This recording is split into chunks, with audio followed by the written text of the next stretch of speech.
নবান্নের সভাঘরে মুখ্যমন্ত্রী কড়া নির্দেশের পর আজ শুক্রবার হাওড়া পৌরসভায় একটি গুরুত্বপূর্ণ বৈঠকের আয়োজন করা হয়েছে। এই বৈঠকে রাজ্যের দুই মন্ত্রী অরূপ রায় এবং মনোজ তিওয়ারি, জেলাশাসক পি দীপাপ্পিয়া, বিধায়ক Nandita Chowdhury, doctor Rana Chatterjee, police commissioner Praveen Kumar Tripathi, পৌরসভার মুখ্য প্রশাসক ডক্টর সুজয় চক্রবর্তী সহ পুলিশ প্রশাসন, জেলা প্রশাসন এবং পৌর আধিকারিকদের উপস্থিত রয়েছেন।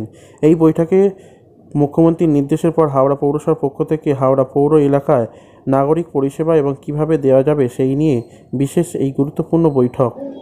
আজকে আমরা আমাদের এখানে চেয়ারম্যান ছিলেন, পুলিশ কমিশনার ডিএম ছিলেন, আমাদের মন্ত্রী মনোজ তিওয়ারি ছিল, বিধায়ক নন্দিতা চৌধুরী,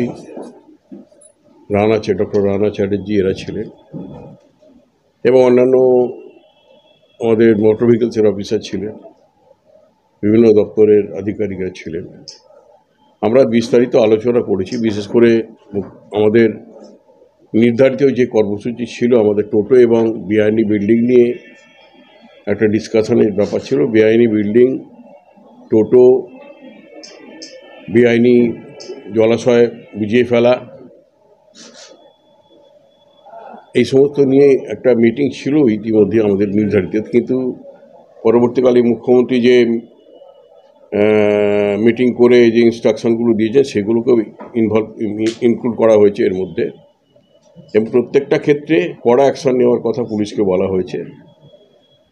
যেমন বেআইনি টোটো বিরুদ্ধে, বেআইনি টোটো, বেআইনি পার্কিং, এই সমস্ত ক্ষেত্রে এদের নিয়ন্ত্রণ করার ব্যাপারে, ইললিগাল এনক্রোচমেন্টের ব্যাপারেও বলা হয়েছে।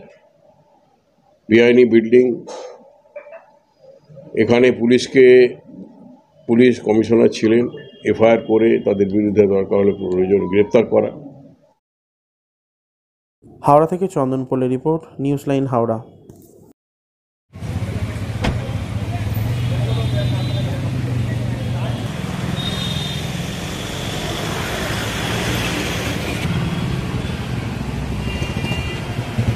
আর কীভাবে এটাকে ট্যাকল করা যায়, আর মানে যারা যারা অথরাইজ ডিলার্স আছে তাদের ওপরেও তাদেরকেও ডেকে অনেক ডাইরেক্ট ইনস্ট্রাকশন দেওয়া হবে, সেইগুলো নিয়ে আলোচনা হয়েছে। সেটা মাননীয় মুখ্যমন্ত্রী যবে করাবেন তখন আমরা মানে সবাই, হ্যাঁ, ইলেকশন তো এত বছর হয়নি, তো অবশ্যই তো করলে তো ভালোই। হ্যাঁ, হচ্ছে তো এইগুলোর যারা যারা রেসপন্সিবল লোকেরা আছে, যারা অ্যাকশনসগুলো নেবে, তার মধ্যে তো অবশ্যই কর্পোরেশন আছে, পুলিশরা আছে, যারা যারা করে যাচ্ছে তাদের উপরে স্ট্রিক্ট অ্যাকশন হওয়া উচিত।